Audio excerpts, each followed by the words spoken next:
اگر کوئی فقہ کی کتابوں میں ہے کہ اگر کوئی ایمان والا بندہ کسی کاہن کو اپنا ہاتھ بتاتا ہے کہ میرے ہاتھ کو دیکھ کے بتاؤ میری قسمت کو، تو یہ بندہ کافر ہو جاتا ہے، کیوں؟ وہ خدا نہیں ہے، کاہن اللہ نہیں ہے۔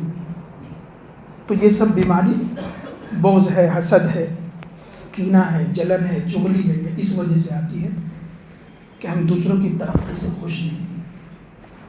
دوسروں کی ترقی سے بھی ہم خوش ہو جائیں، اور جس سے حسد ہے، جس سے جلن ہے، ان کے لیے دعا بھی کریں۔ اور ہمیشہ آپ کو نہیں معلوم ہے کہ آپ سے کون کون جل رہا ہے، آپ کے خلاف کون کون تدبیریں کر رہا ہے، اور کون کون عاملوں کے پاس، جادوگروں کے پاس ترکیبیں کرا رہا ہے، آپ کو نہیں معلوم۔ آپ صلی اللہ علیہ وسلم نے فرمایا کہ جو بندہ ان دو صورتوں کو پڑھتا رہے گا اس کو جادوگروں کی جادوگری سے، حاسدین کے حسد سے، اور نفس کی برائی سے محفوظ رکھے گا۔ قل اعوذ برب الفلق اور قل اعوذ برب الناس، یہ ہمیشہ پڑھتے رہے۔ کوئی جادو آپ پر اثر نہیں کرے گا، کوئی حسد کرنے والا آپ کو نقصان نہیں پہنچا سکے گا۔ اندھیرے کے اندر کوئی اگر آپ کا مجسمہ بنا کر آپ کو سوئیاں چبھا رہا ہے، آپ کی مورتی بنا کر، تو بھی آپ کو تکلیف نہیں ہوگی۔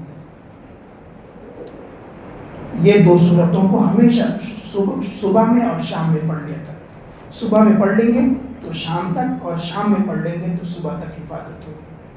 اور دوسرا علاج، آپ صلی اللہ علیہ وسلم نے فرمایا کہ بسم اللہ الذی لا یضر مع اسمہ شیء فی الارض ولا فی السماء وهو السمیع العلیم۔ جو بندہ صبح میں پڑھ لے گا، شام تک اللہ تعالیٰ ہر ناگہانی مصیبت سے اور جادو سے اور بیماریوں سے محفوظ رکھے گا۔ اور جو شام میں 3 مرتبہ پڑھ لے گا تو صبح تک اللہ تعالیٰ ان 3 چیزوں سے اس کی حفاظت فرمائیں گے، بیماریوں سے، ناگہانی اچانک آنے والی مصیبت سے، اور جادو سے۔ اسی طرح فرمایا اعوذ بکلمات اللہ التامات من شر ما خلق۔ یہ 3 مرتبہ پڑھ لو، کسی کا جادو آپ پر اور کسی حسد کرنے والے کا حسد آپ پر اثر نہیں کرے۔ تو دونوں کا علاج ہو گیا۔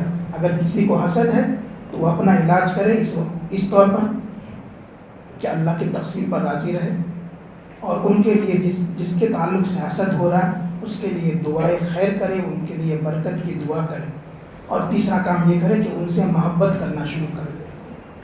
اور ہمیں نہیں معلوم کہ ہمارے خلاف کون کون حسد کر رہا ہے، کون کون جل رہا ہے، اور جلن کی وجہ سے جادو ٹونا کر رہا ہے، تو یہ 2 صورتوں کا، اور بسم اللہ الذی لا یضر مع اسمہ کا، اور اعوذ بکلمات اللہ التامات کا صبح شام ورد کرے، انشاءاللہ ان چیزوں سے ہماری حفاظت ہوگی۔ اور یہ کہ جب ہمیں جسمانی بیماری لگتی ہے تو ہم ڈاکٹروں کے پاس جاتے ہیں، اگر روحانی بیماری لگی ہے تو ہمارے پاس کوئی روحانی معالج نہیں ہے۔ روحانی معالج یہ عامل نہیں ہے، تعویذ گنڈے کرنے والے روحانی معالج نہیں ہے، لکھے ہوئے رہتے ہیں، وہ گھروں کو برباد کرنے والے ہیں۔